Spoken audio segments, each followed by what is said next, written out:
Hello, and welcome back to the In Your Mind podcast with Kira and Brendan. This week, we're going to be talking a bit about living as our bodies intended to be lived. This kind of comes about through Brendan and I spending some time off the grid, I guess, just away from ease of internet. And it prompted a lot of questions and queries about how we generally live and how we, as a society, tend to lack a connection to the natural world. And that coming back to more fundamental, almost seeming like prehistoric fundamentals of what we need to survive can really spark questions about how what our bodies need to survive and thrive.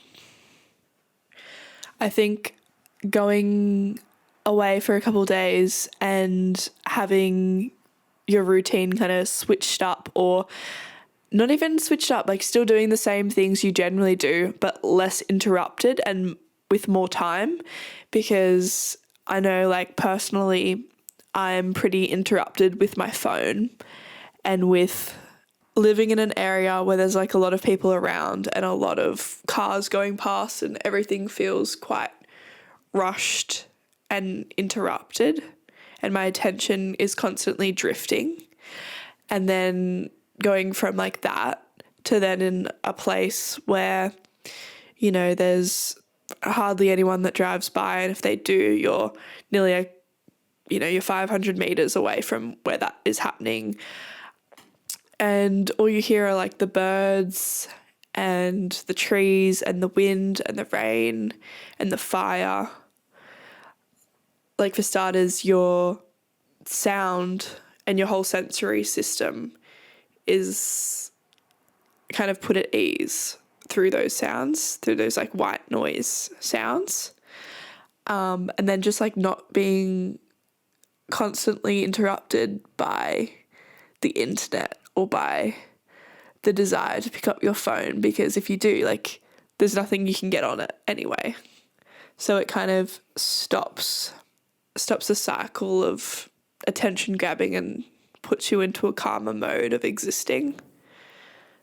Yeah, I feel like the biggest thing when we were away is just it completely breaks your routine. And I think all the power is in that, like when you're at home, and kind of what you were saying is there are so many distractions because there are so many more commitments when you're at home. Like, you've got work to think about, you've got study to think about, or you've got what to cook for dinner. Like, these things don't really exist in the same way as they do when you're in an environment that you're comfortable in. Because, like, when you're in a comfortable environment or an environment you've been in a lot, I feel like you get used to a lot of the things, like, including in your surroundings, and it sort of frees up more space in your mind to, like, make stuff up or to focus on something else to worry about, like things you've got to do or the internet and social media and other people and what they want. When we were away, there's not much phone service. Electricity is kind of like, it's there, but it's not used in the same way as it is like here, for instance. The TV wasn't on the entire time, and it was really used for lights and hot water. Like, you really go back to the necessities of living. And I think society and civilization is really going away from that as fast as possible into luxury and convenience. And I think it's a blessing and a curse in so many ways, because you kind of forget, or the lines become blurred between making things easier for the sake of making it easier and doing what is necessary, like having the necessary, I don't want to say hard, but it's hard in comparison to what you usually do. Like making a fire is harder than turning the heater on, or, you know, talking to people or playing a game is a lot harder than going onto your phone and just scrolling social media. Like there's a lot more intention that's involved. Well, it's interesting when you get a choice as well, and when you have other commitments in the day and you go, okay, I guess it comes down to intention as well. It's like how much time you're willing to spend for different tasks changes when your life is more full of tasks, I guess. So I took hot water there as kind of a luxury, as something I really looked forward to, like really looking forward to a bath. And like that felt really special and nice. Yeah. And then like with the fire becomes a fun thing to do because it is kind of a novelty. Like we don't have a fireplace here at home, but also if we did, I don't know how much it would get used necessarily because we do have so many other options of things to do constantly.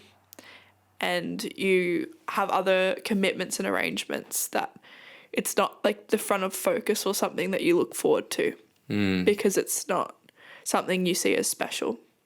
Yeah, I think it would become a chore. And I think that's kind of what things turn into when you're at home because you're in a routine. Yeah. When I was there, it really like brings into focus what's really important and what you really need to lead a fulfilling life. Like all the fluff is like stripped away. When there's not much to do, it kind of gets rid of all the things that you don't need to do, if that makes sense. Like when you've got stuff to do, all the stuff is just stuff. It's not the core. It's not like... Because like you have more time between things that you have to do. Like with making a fire, like it was kind of a necessity because you want the house to be warm. Even though there are some heaters, it won't warm up. The heaters would not warm it significantly. No. Yeah. So you need a fire. Although the process of it is also fun because it's novel and its intention as well is like, oh, okay, you know, it's going to create an environment where it's like relaxing and warm and the glow of it and the sounds of it. Like it's so much more than just its practical use. Like it also has an element of like fun activity, arrangement, watching it, and then being excited that you've, you know, managed to light this fire. But it is like so primal, and it's something that you said as well there. You're like, how do we manage just to contain fire inside of a house? Like it feels so strange that we create little holes in the wall where we just light a fire. Like it's interesting, but it's, you know, the thing that we've really needed to have warmth and to survive and to cook with, and you know, it's just it's a basic element that we need. Yeah. I think that's what I was trying to say. All the effort that you're going to put into something, it's put into something that has like a direct physical return. Like it's worthwhile, even if it's less luxurious or fun or easy as the same task would be here. Yeah. Especially like at this time of year when it's cold, like things are just generally a bit more uncomfortable. And so, yeah, you need that extra intention, and you're motivated by the cold and by uncomfortability, where you're not really here because you don't get that uncomfortable. Yeah. And it's not like unbearable, but it's like enough action to get over the threshold, enough energy to get over the action threshold. But really, the idea for this podcast was really going back to, I like to think of it as going back to the caveman times in a lot of ways. And a lot of people, especially on social media, have seen like, oh, bro, people in the caveman, like they lived to 35 years old and blah, blah, blah. Like all of these reasons as to why we shouldn't go back and do all these things. But I think those people overlook the very like important point of like the quality of life they had. Like it wasn't as easy or luxurious, but it was fulfilling and it was worthwhile and everything they did had a purpose. Whereas now, like you get distracted with all these things that are pretty meaningless. Yeah, I think it kind of goes back to, like, we've had this conversation before. I think actually the episode we filmed at Wombrel, and Brie was talking about how like we had this conversation about like the convenience of, you know, supermarkets and cars and everything, and that you don't understand the whole process behind it, so therefore you don't value it as much. And yeah, you really don't realize it until it's taken away, or yeah, your environment is really shook up until you're like, okay, wow, all these processes behind just like me picking up some chicken breast, like just isn't something that really comes to mind until you're removed from your, you know, daily routines and schedules and general environment.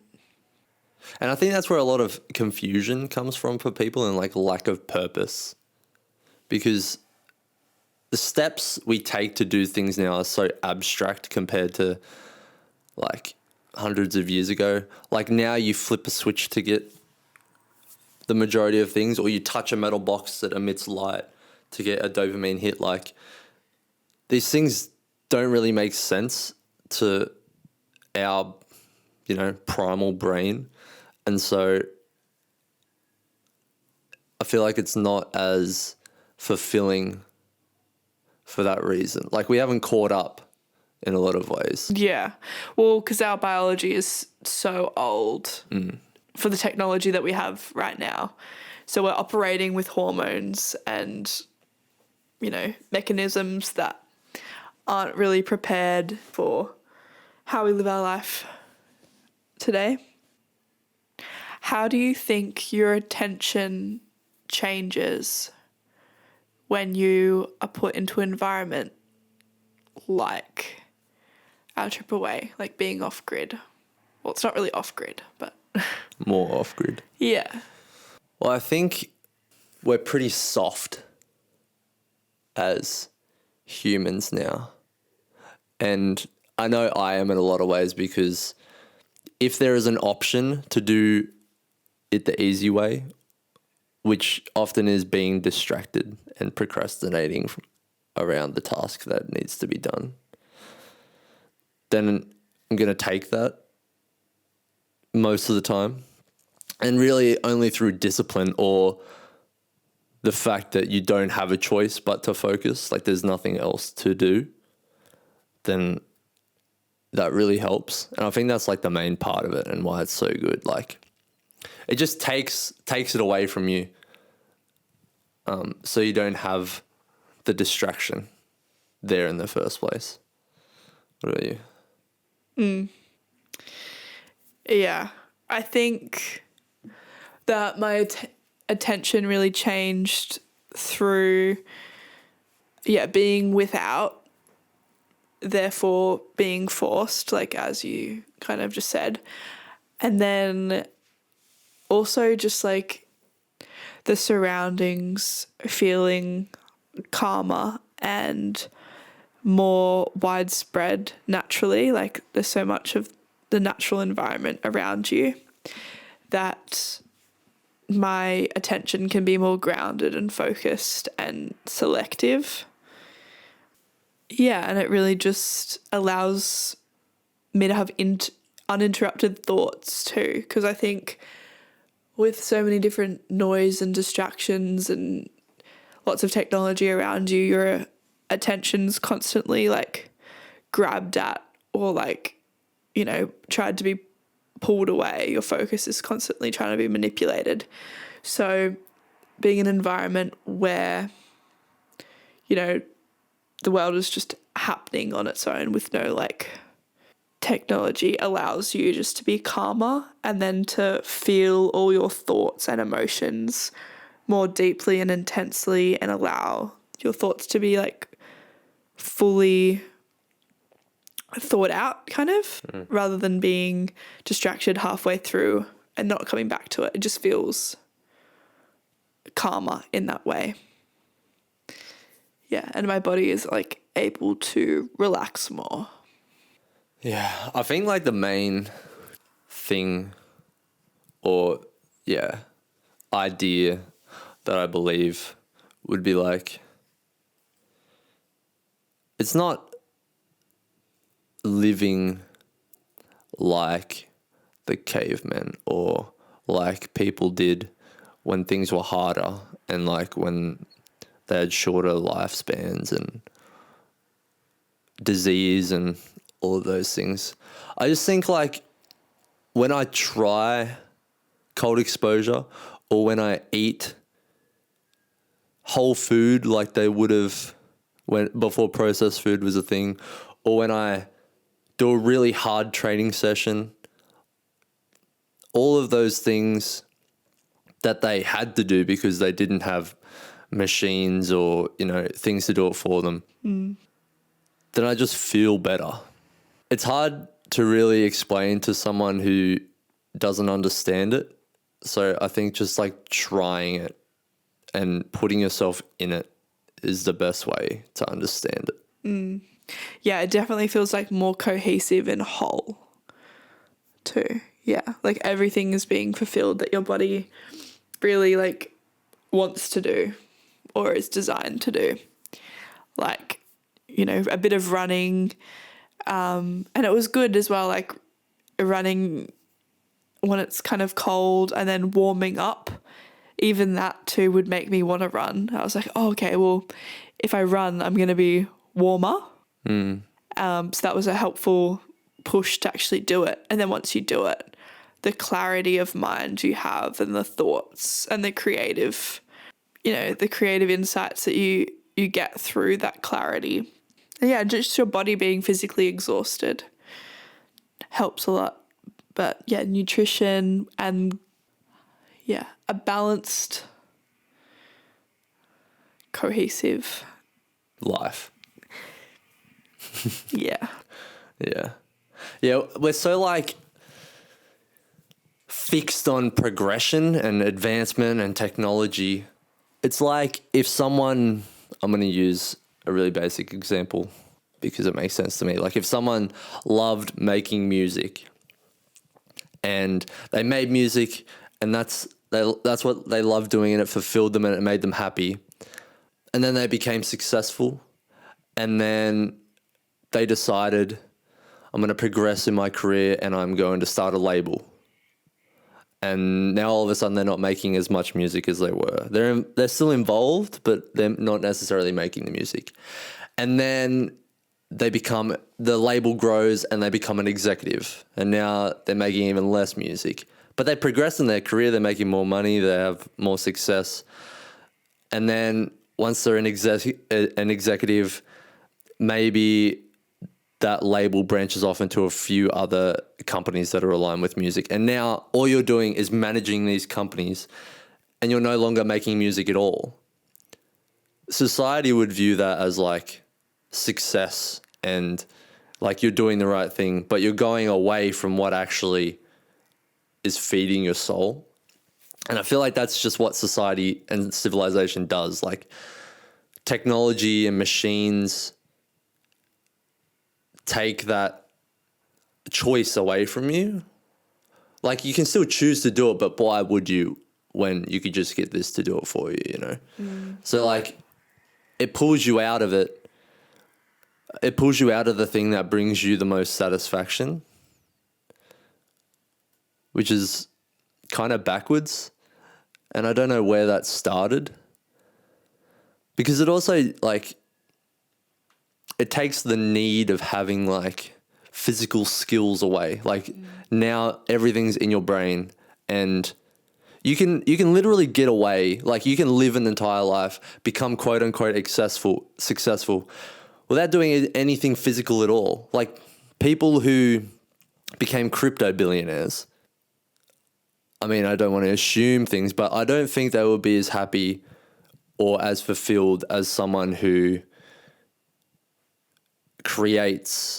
invents something or is an athlete, or unless they love crypto. Like that's obviously the caveat, but Yeah, with motivation and things, you have like intrinsic and extrinsic motivation, and a lot of like your internal motivation is kind of sometimes learnt to be switched off, and external really starts driving why you do things, and all the time you can lose yourself in that external fulfillment. Yeah. And it's like something we learnt about with kids. Like it's really important to teach them internal motivation because it's a skill that they can develop when they're really young. And if they don't learn it really young, it's harder to learn as you get older. Yeah. Yeah. Yeah. I think mine was just a really poor example of what you said. No, it just made me think of that, really. Yeah. And it's interesting. It's an interesting way of thinking about it and looking at it. And I think it's kind of, just society's like conditions of worth, or if you're valuable to society externally, then people can look at it and, applaud it. But if you're not, like, nobody knows exactly what you're feeling internally, and they can't applaud that, and you can't get external motivation of applause and that kind of thing through your own fulfillment. Like you have to fulfill that in order to feel it. Yeah, it can only come from you. Yeah. Yeah. Yeah. I think like what I was trying to say was the things we put most of the effort into is what we get the most value out of. And I guess that's what I was trying to say. Like everything's built around putting less effort into things. And so you value the outcome less and you feel less fulfilled. So you need more. Yeah. And it's like a cycle. You need to make it easier so you can have more. But because it's easy, you need more to fulfill you. So it's like a cycle that you need more and more. It's like a drug. Yeah. Well, that's dopamine that drives it, really. So it is. Yeah. Yeah. But if you don't understand that, you can really get stuck in that cycle. When it's actually like the long, hard, slow things Yeah. that are the things that are worth it in life. Like the most basic example is like pregnancy. Like that shit doesn't happen in 6 weeks. There's nothing you can do to speed it up. Like it's going to be hard anyway you cut it. Yeah. But it's one of the most valuable things that you can do. Yeah.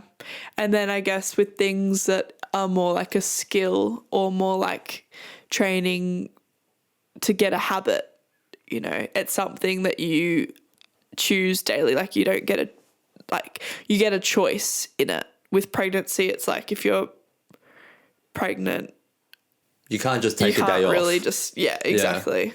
Like with training to, be a better runner or get more educated in something, like it's something that takes a lot of willpower and motivation and hard work, where we see all the luxuries of how things can be made easier, and it's not really as highlighted or as spotlighted to do the hard thing for the long time. Like that's not what we're driven to because it's hard. Yeah. Yeah. And I think I made the assumption about crypto billionaires that they might have not necessarily worked for what they have. I don't know anything about crypto or like how that works. So I just want to say that I retract that statement because I have no idea what I'm talking about. It was just the best example I could think of at the moment. Yeah, I think he just meant like if you're not riding the ups and the downs and you don't have a full path. Like it's like if Well, I just made the assumption that it was easy to succeed, and the people who hit it and then just became a billionaire Yeah. with not much work, then it wouldn't be as fulfilling as someone Yeah. who worked really hard for it. That's all I'm saying. Yeah. Yeah, for sure. Yeah. So would you say your overall well-being has been improved the last few days? Yeah. I think it's just because I went back to how you're supposed to live, or closer towards it. Like, obviously, it wasn't perfect. And that balance is different for everyone. One of the greatest things about clearing distractions is that, like, it gives you space to then figure out what you actually need. Yeah. Yeah, definitely. I think that's like the clarity of mind thing is that, yeah, everything gets simpler and then you realize that you have a choice with the things that you add to your life, and that choice becomes clearer after everything's removed. Yeah. Yeah. The other thing about like well-being too, just from like an environmental point of view, is that being around like green or blue scenery decreases your stress hormones and improves like your overall well-being a lot. Like we had to do either a paper on blue or green landscapes and how it affects the community that live around a lot of green or blue spaces compared to communities that have not much of it. And I mean, it seems pretty intuitive, but when there's more greenery and more blue around, it improves your well-being. Yeah. Yeah. And this has been like even prescribed in like Asian cultures and stuff. If you go to the doctors and you are depressed, Go or outside, Mom. literally, like if you're saying, oh, I'm depressed, I'm got anxiety, like you suffer from a lack of nature, a lack of the natural environment, which I think a lot of us really do with the lifestyles that we live. And it's not intentional, it just seems to happen that way because we make all these commitments. But yeah, like back to the doctors prescribing it, they would just prescribe forest bathing, and where people literally go to a forest and either walk or sit in it and soak up the green, because the natural scapes like improve your well-being. Yeah. And I mean, like, yeah, what you said, like, if people who are depressed or have anxiety, a lot of, like, and there are definitely exceptions to this, but I feel like for the majority of people, it comes from, or it can be massively improved by just exercising, hard exercise. And this is relative, like, if you're very fit, you can do more than someone who isn't, but like exercise that gets your heart rate up, eating proper actual food, getting outside in the sun, spending time in nature, like all of those things significantly improve your mood and your overall well-being. So I like every time I feel like below the weather or like just not as well as I want to, like I just think about, am I doing those things? Yeah. And that just, that can turn it around. Definitely. You just think about, like, for me, I think about like water. Have I ingested water? Oh yeah, water's good one like too. food. Have I nourished my body? No. Okay, I'm like low in nutrition too, which is a big thing. And then like physical exercise, or a lot of the time when you're really, really down, it's really hard to push yourself into that. So just firstly, like getting outside, like you need that. That's what I mean. Like hard is relative. Yeah. Like it might just be for the first couple times, like being outside and walking and just being in that environment again, because it can be quite like frightening if you've isolated yourself for a long period of time. So getting like the sun and those things, it'll naturally elevate your mood. And then physical exercise where you can just gain clarity and endorphins to boost your well-being. And what you're putting in your brain as well is a big thing, like what information you're taking in. Yeah. Yeah. Like, am I spending too much time on social media? Am I spending too much time with people who drain my energy rather than fill it? Yeah. And coincidentally, all of those things are in a program that I'm going to be doing again recently. Yeah. 75 Hard. It includes all of those things we just talked about. This feels like a plug now, but I swear to God it's not. There's working out, and it depends what phase you're in. Like, there's cold exposure, there's reading, there's healthy diet, no cheat meals, no alcohol. Very strict, like, and it's designed that way for a very deliberate reason, because, like, that's what you need and that's what works every time. Like, whatever place you're in your life, whoever you are, you know, that's going to work. Yeah. Yeah. So Brendan and I did it together last year, towards the end of last year. And yeah, it was really hard. And obviously it's designed to be that way, but it like just fully changes your perspective of like what you can do in a day. Do you want to tell them what's in it? Yeah. So before it, I was like really anxious to say yes because it just sounds really, really difficult. And I had just broken my wrist. So I was like, there's no way. Like, I just broke my wrist. And Brendan's like, oh, we can, you know, you can still do it. You just adapt certain things. You just don't use your arm. Don't do exercises that use your arm. And it really just like, there's no excuse. Meant that there was really. No excuse. Yeah. But yeah, 75 Hard was really good. And it was hard. And yeah, it does go for 75 days.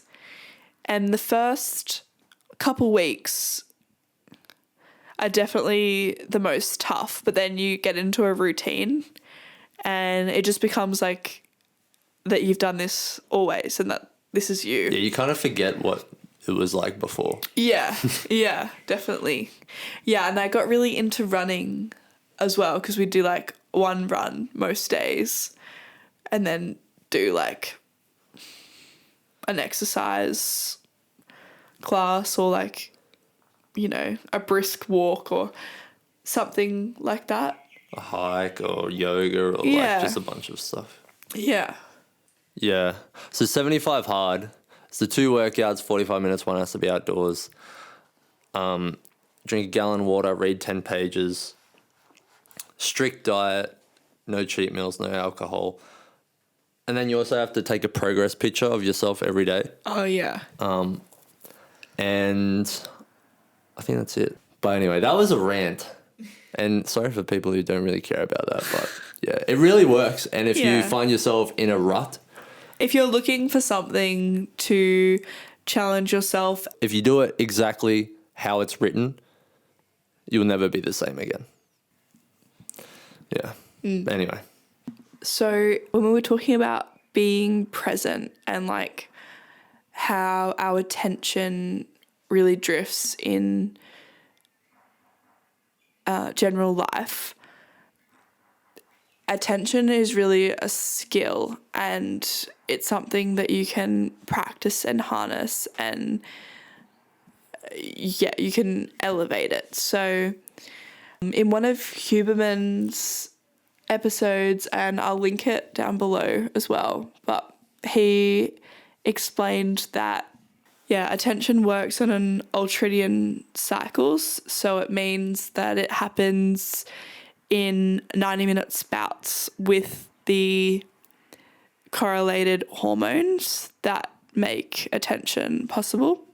So you can onset the 90-minute spouts by just like staring at one spot and focusing on it for like 30 seconds to induce the cycle.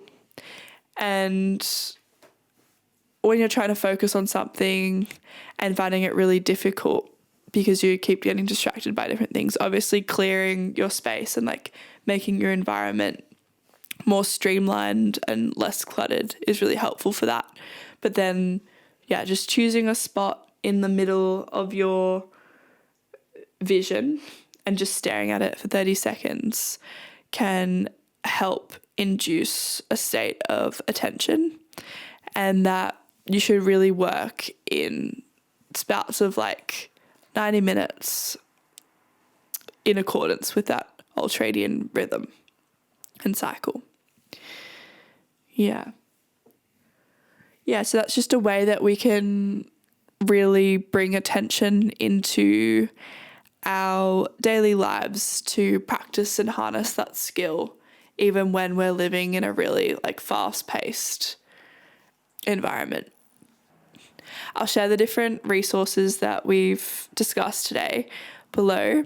So I'll link like 75 Hard if you want to know more about that and want to get the app and want to try that program. I'll also link the articles on green and blue spaces and how it improves overall well-being, and also the Huberman episode on focus and how to harness your attention. Yeah. Thanks so much, guys. Hope you enjoyed the episode, and check out the links below, and we'll see you next week. Bye. Bye.